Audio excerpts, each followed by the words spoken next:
Manage mentoring for getting started in beekeeping. This is Swarm Management. I am Kevin England. In this lesson, we will set the ground rules for the terms management versus prevention. I'll also talk about a swarm probability assessment and how to take proactive measures to keep your colony from swarming away.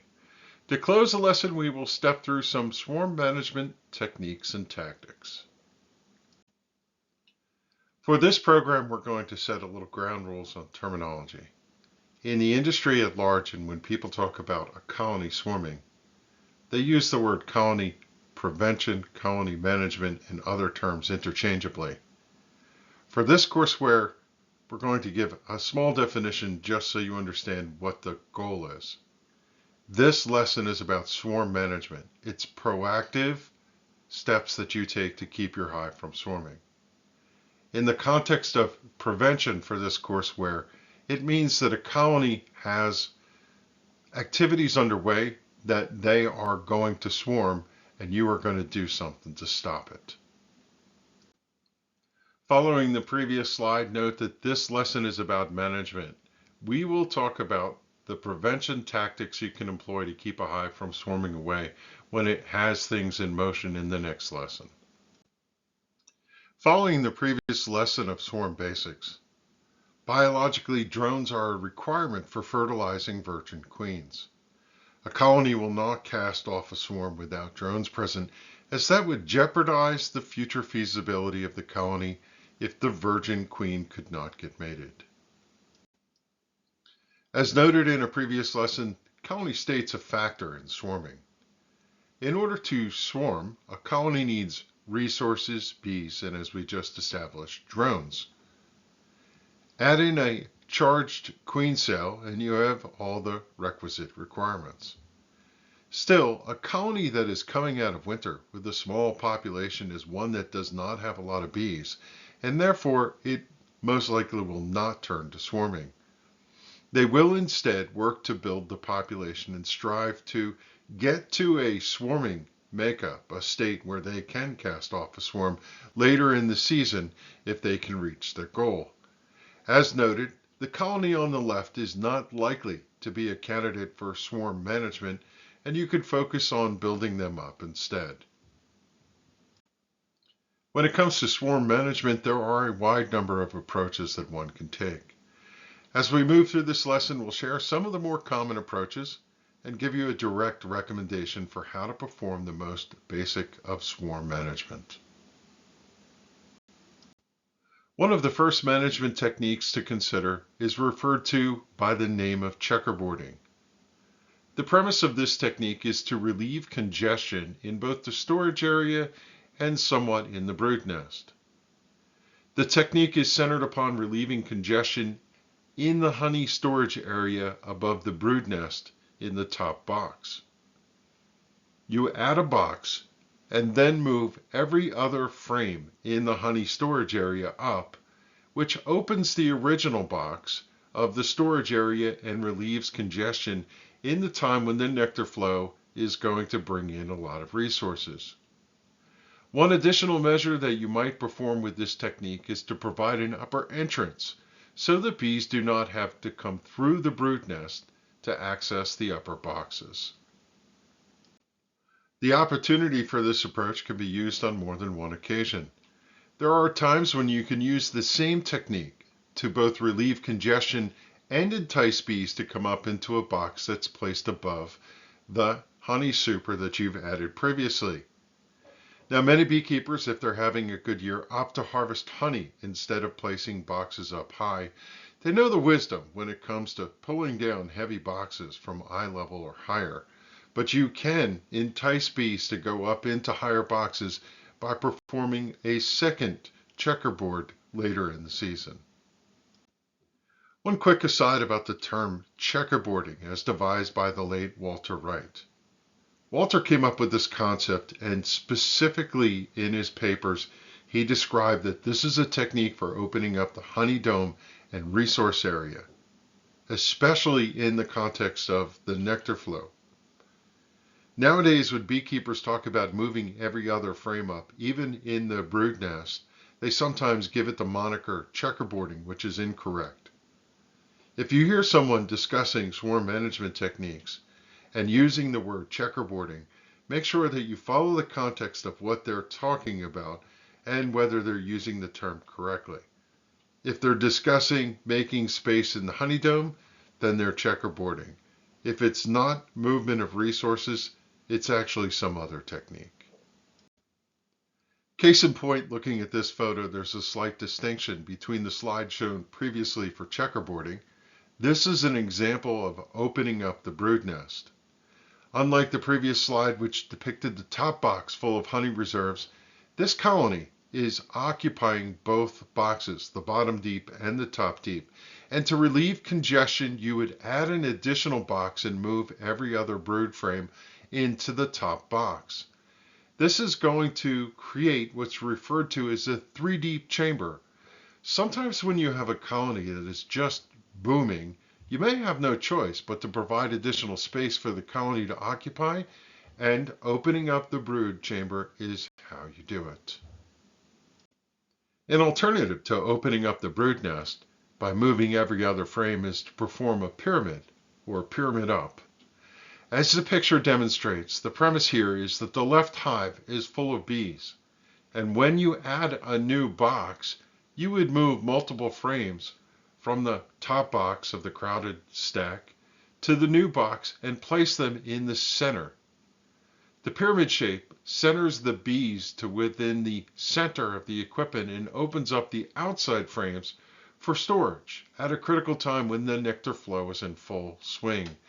This is a technique for colony expansion as well as congestion relief. Another proactive approach that you might consider is the use of this specialized piece of equipment. This device is called a slatted rack, and it's usually put in place early in the season before the colony gets too big. It sits over top of the bottom board and under the first brood box. Its purpose is to provide extra space for the colony underneath the frames. An additional benefit of its use comes in the early spring. When it's employed, it provides a buffer for cold air coming in through the front entrance to collect. It also serves to move the bottom of the frames in the bottom box up and out of the cold air coming in through the front entrance. This is a benefit to the bees as it allows them to use all the space down to the bottom bars of the frames in the bottom box, and they're not going to get chilled, which means the queen can lay further down into the brood chamber in cool weather. Extra space also works to form a little bit of congestion relief as the season progresses, the bees have a place down underneath the frames to hang out instead of coming out and bearding on the front of the hive. In a bit of a twist, there's a management practice that you must consider as part of swarm management, and it is to avoid overfeeding in the spring. As the slide indicates, feeding in the spring seems like a good idea, but it could have some negative consequences. When you feed the bees in the spring, you want to feed them so that they consume the food but do not store it. In early days, they could potentially store it in the brood chamber area, and if they do that, that's going to thwart the queen from being able to lay eggs, and that could lead to swarming. Additionally, the stimulative feeding is going to result in a higher population of bees. Higher population leads to congestion, and congestion leads to swarming. Most times, you do not need to feed. If the colony makes it through to the spring flow should be sufficient. If you're trying to grow a colony for doing a split and other reasons, then feeding may be a good idea, but keep in mind how you feed as part of swarm management. At this time, we're going to switch and talk about proactive management techniques that you can work into your plan to keep your colony from swarming. The first one is a technique called colony reversal. It is literally reversal of the box, just as shown in the picture. The hive on the left is the state the colony would be in coming out of winter. The bees would start down in the bottom with all the food in fall up above them. And as winter progressed, they would move up into the food. And chances are, when you get to them in the first part of spring, you'll find them up underneath the inner cover.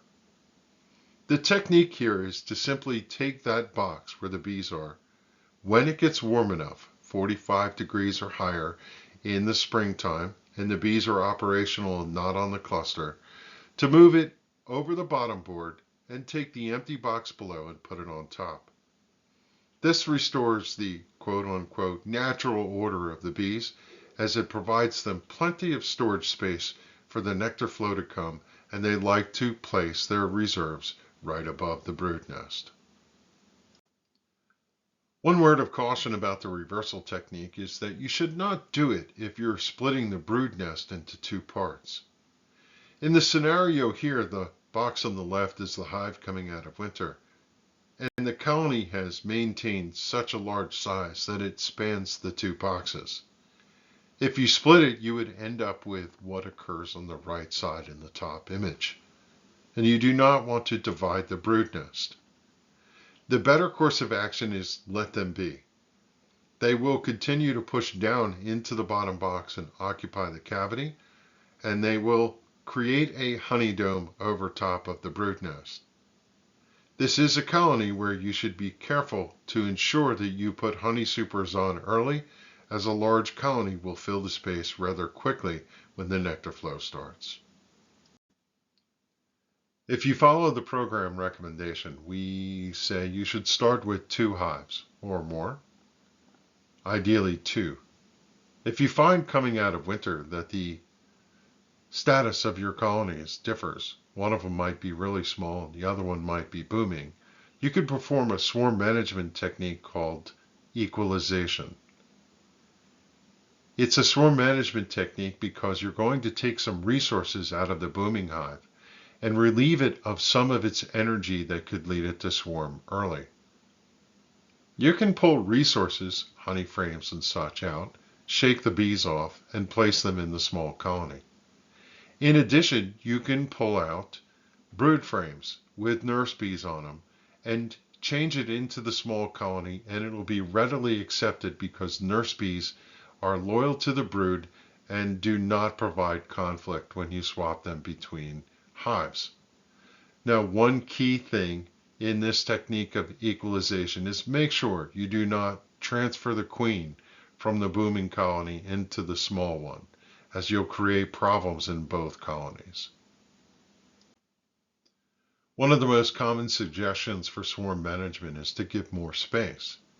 One of the key indicators and triggers for a colony is congestion. In an unusual step, when you add honey supers, it's recommended that you add 2 honey supers at the time you're doing it. I don't know the origin to this. There's a lot of conversation about this practice and why the recommendation was always 2. But there is a theory that bees in the box will go up in underneath the inner cover to rest, and as they walk through, they're walking through the bottom box, and that helps the colony explore and discover that they have plenty of space, and this is said to change the makeup of the colony when it comes to swarming because they realize they have a lot of space to work with.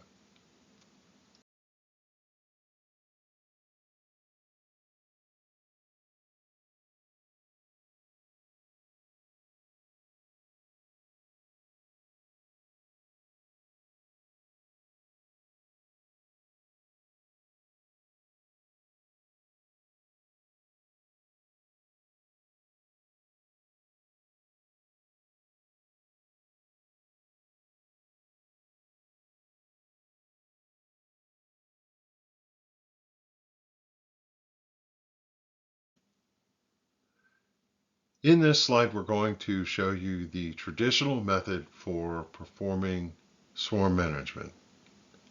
But pragmatically, it has to be said that the foolproof method is the slide before.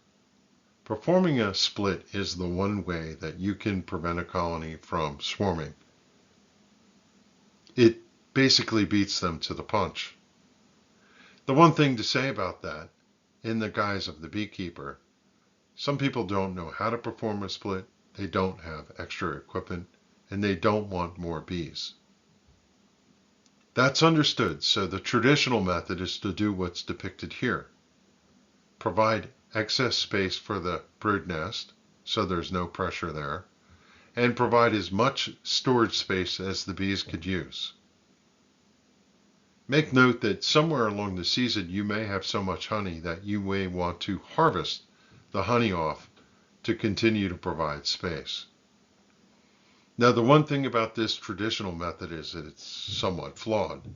There are times when there are so many bees that you get into the trigger of congestion, and there's so much resources that the bees feel cramped, and they swarm.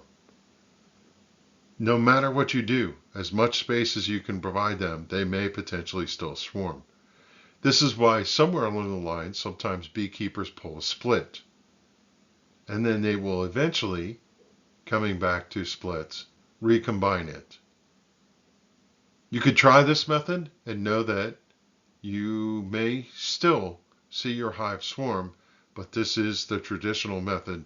Stay ahead of the bees, ensure they have plenty of space to operate all the way to peak population, and then when they reach peak population and the pressures of the forage season are over, you can start to retract the equipment and get yourself to winter state, which is 2 deep boxes going into winter. This closes this lesson on swarm management. Our next lesson in the swarm series is about swarm prevention, and we'll give you some guidance for when you find a colony that has already taken steps to swarm and what to do about that. After the swarm series, we'll cover the ins and outs of splitting honeybees, and then we'll have a lesson to teach you how to hive a swarm from nature and a little bit about swarm traps. If you have questions, you can ask at our next online session.